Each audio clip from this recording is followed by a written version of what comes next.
After thousands of miles of racing and so many dramas along the way, all 4 of our boats are now in visual range. No one able to pull ahead, everyone refusing to slip behind. How hard will these boats push each other as our 3rd storm of leg 3 is approaching?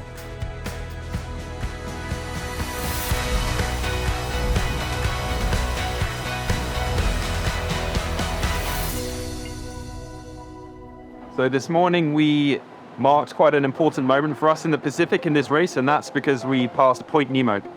And Point Nemo is basically the most remote location in the oceans. It's the point that's furthest from the land, and it was actually calculated using a computer model to work out exactly where this point was, and they found it to be about 200 miles north of where our location is. So you can see we're currently the black boat down here. And this island, ironically, we've marked it as an island because it's the furthest point from the land. Just here, it is approximately 2,500 miles from Cape Horn. So we've decided to bring a few friends with us to this point, to Point Nemo. We've got Folsom only a couple of miles down here, and we've got the whole rest of the fleet within 10 miles. So expected to be a little bit more remote out here, but you know, that's the way of the racing. And yeah, it's cool to find the experience being so far from any land and so far from any civilization. At least they do have some company down there. As for us here on the Ocean Race Show, it's a reminder of just how remote our sailors are. And for them, the memories come flooding back. And 25 years and 3 days ago, I was on a showdown record attempt in an all-female crew, and we dismasted at about 100 miles from this actual point, putting an end to my first round-the-world record attempt. So we left a mast here a long time ago, 25 years, 3 days, almost to this day. And every time I go past, it's like a little superstition. I do a little offering to Neptune. Neptune, well, my Neptune anyway, likes chocolate. And that's really lucky, so I just saved this. We got this bar about 5 days ago in our goodies bag, and I've been saving it for this moment. So I can offer just a few squares, not the whole bar, to Neptune in memory of our mast. 1, 2. Goodbye, our mast. And none for the crew? None for the crew. It's not just Sam Davies, but for everyone, this place carries significance. And passing it has reminded our sailors of what can happen on any round-the-world adventure. It remember me the Vendée Globe 2016. I was 3rd, just in front of Jeremy Bayou, and I broke my hydraulic keel ram. So it means that I need to retire for the race. Hopefully the chocolate will do the trick and no more big breakages, as right now the teams have important things to concentrate on, fighting for every boat length in a race that now has our 4 teams only 10 miles apart. Having boats either side and in front of them is a new situation for Team Wholesome PRB on this leg. And for skipper Kevin Escoffier, he was having a hard time adjusting to this new reality. We found a few things to train the boat quite well, but each time, light spot, wind, light spot, wind. Each time we don't see anybody on AIS, each time everybody coming back with the wind, 11 knots of wind.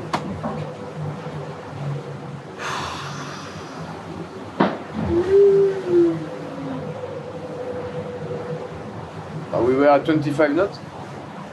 You should have woke up half an hour later. I had nobody on the AIS.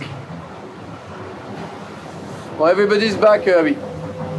But we each time, you know, we were quite fast, and each time we go in the right spot, and the wind is coming back from behind. So I think I will spend the next 24 hours at the bunk sleeping. It won't change anything. They've also been finding some new boat issues, although Kevin has already solved the issue of the engine that won't start. On démarrait notre mobilette. Tu sais, dans les films, quand les mecs ils volent une voiture, et ben ils démarrent la voiture comme ça. Bah nous à bord de le Super Hervé, c'est comme ça. On a eu un petit souci électrique sur le moteur, et on démarre notre moteur comme avec les Nemo, tu sais, à l'ancienne. Le mec vole des IMOCA. Ah, on était bien pour le moment. Ouais, je vais regarde.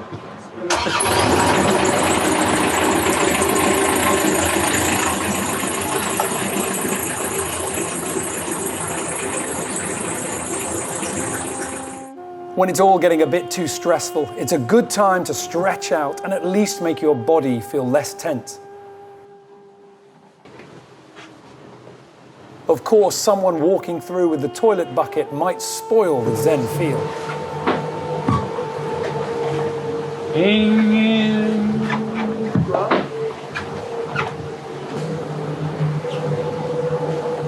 Team Wholesome PRB need to find that something special that we saw at the beginning of the leg to get them back into the lead. But right now, it might be that our teams are not really thinking about adding speed, but more trying to manage it. After the cold front, we expect 30-40 knots of wind and a big sea states around 8 meters. So yes, it's totally changed the way of sailing. Yeah, we just had two storms since we started. So it's the third one, and before the Cape Horn. So we have to manage the choice of routing to avoid the worst and to be as fast as we can and to preserve the boat before the Cape Horn in I think 6 days. Hearing Paul Mayer talking about routing to protect the crew and the boat is the first time I think I've heard anybody saying that they're going to be navigating based on safety rather than performance. Now, I'm sure this has been going on in the background, but they are going to have to make these decisions now because the wind is going to hit and build over the next few days. So how do they do it?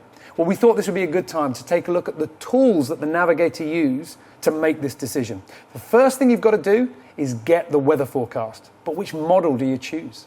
So I use the GFS model, which is an American model. I use also ECMWF, which is a European model. I use Arpège, which is a French model. And Icon, which is a German model. All of them, they cover all the Earth. So we can have data everywhere on Earth.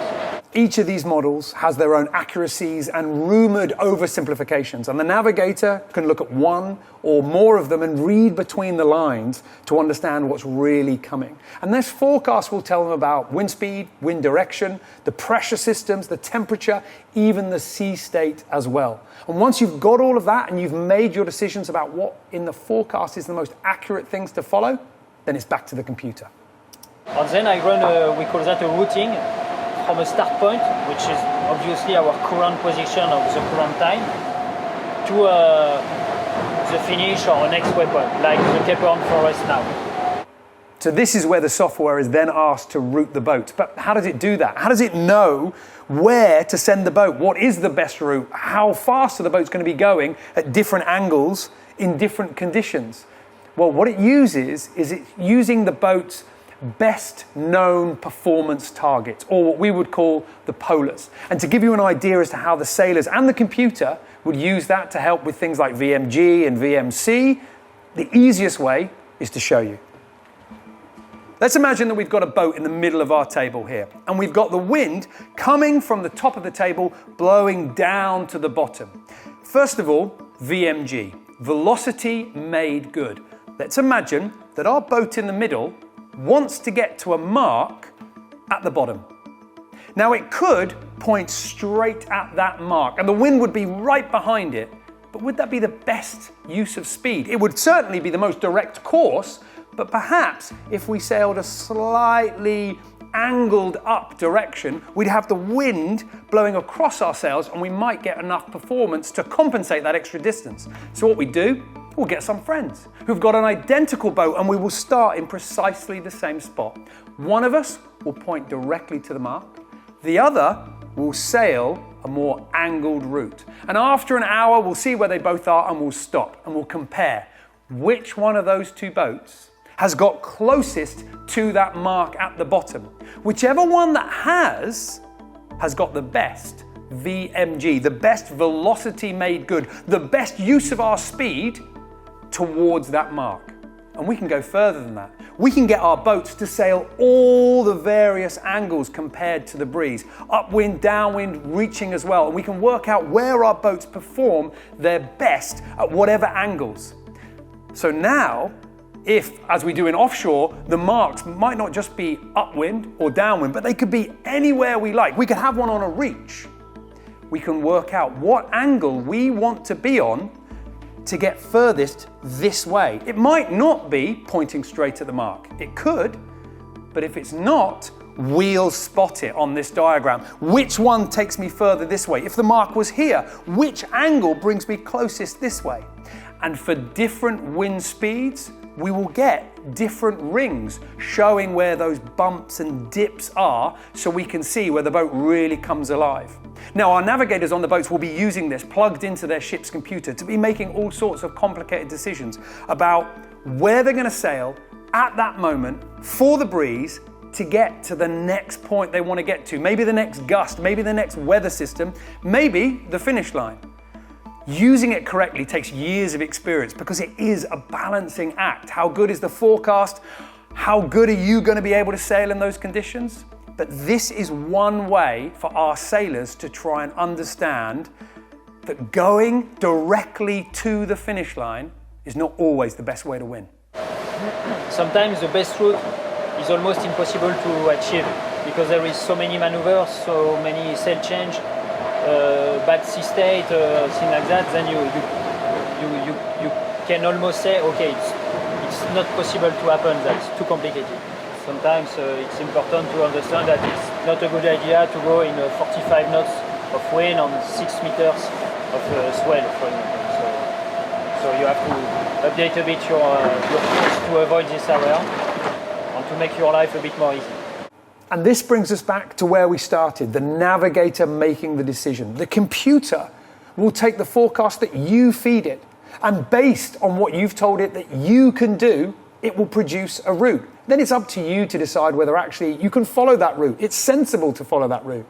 And if it's not, then you've got to nudge the computer to produce a routing that's a little bit more sensible as a final plan. For our teams with their routing done, the sailors on Biotherm started following their plan, beginning with a sail change. Now, we get a lot of questions about what goes on during these sail changes, and to tell you the truth, I'm not always sure. Every single boat is different, either in design or just simply in ergonomics. But we thought that it'd be a good idea to point out a lot of the coordination on display during this maneuver. Sam Davies is pulling the new sheet for the jib on this winch, but it's not being powered by Anthony's effort on the pedestal. He's powering a winch on the other side. Paul strips the furling line from the winch, and quick as a flash, Anthony disengages and then engages onto Sam's winch to help. Sam puts the winch in overdrive so they can move at maximum speed to bring the rest of the sheet in. Turning the handles in different directions produces different levels of torque needed when the load starts to increase. Then a visual check that the sail looks right before deploying another smaller head sail as well and tiding everything away again. A great example of the work involved and how well the sailors fit around each other. And they will need to rely on that coordination because there is a lot of open water between them and Cape Horn. But it's what the wind will do with this huge stretch of ocean that's the real concern. Behind the fleet, a storm has appeared, and it's bearing down on our teams. More than 35 knots of wind over the next 4 days. But it's the waves that this storm will bring that has everyone on guard. And the weather is starting to take effect. The sea state is building, and that's only the start. We've seen countless times how waves, big sea state, can cause such a problem for our mockers. They're going so quickly that the idea of surfing down a wave simply means ramming into the one in front.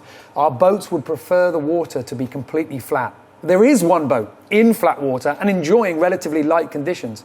That's Guyot Environment Team Europe. They prefer to be in the Southern Ocean, pushing ahead for points.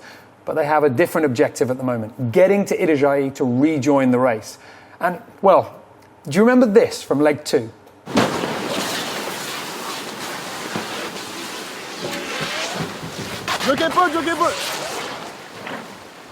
Well, it looks like that sail is back from the dead. There are strict rules about how many new sails you can use on the IMOCA, so it's always in your interest to repair the sails if you can, rather than having to register a new one to replace it. And Guyot Environment Team Europe seem to have found someone skilled enough to make this spinnaker whole again. So this is the kite that we completely destroyed on the second leg. So now we're just checking it if the sailmaker made a good repair. So as you can see, it has a new leech. Front is completely new top. At the moment it looks good. So now we just had some trouble with hoisting it the first time because there was one twist inside the socket. But now everything is sorted out. All normal, and we keep sailing. See how it looks like. The team using this delivery time for much more than just getting a boat from A to B. It looks like this team will be back to fighting form by Brazil. Big question is, what state are the other boats going to be in? For Guyot Environment Team Europe, of course, they want to be out, they want to be racing. They're missing that time to perfect their sailing skill lined up against the other boats, but they will be rested, and so will their boat. And we know that the 4 teams that are down there in the Southern Ocean at the moment are about to smash through some very serious sea state. And it's going to be very interesting to keep our eyes glued to the tracker to work out who's got the guts to push forward, but who's got the sense to hold back.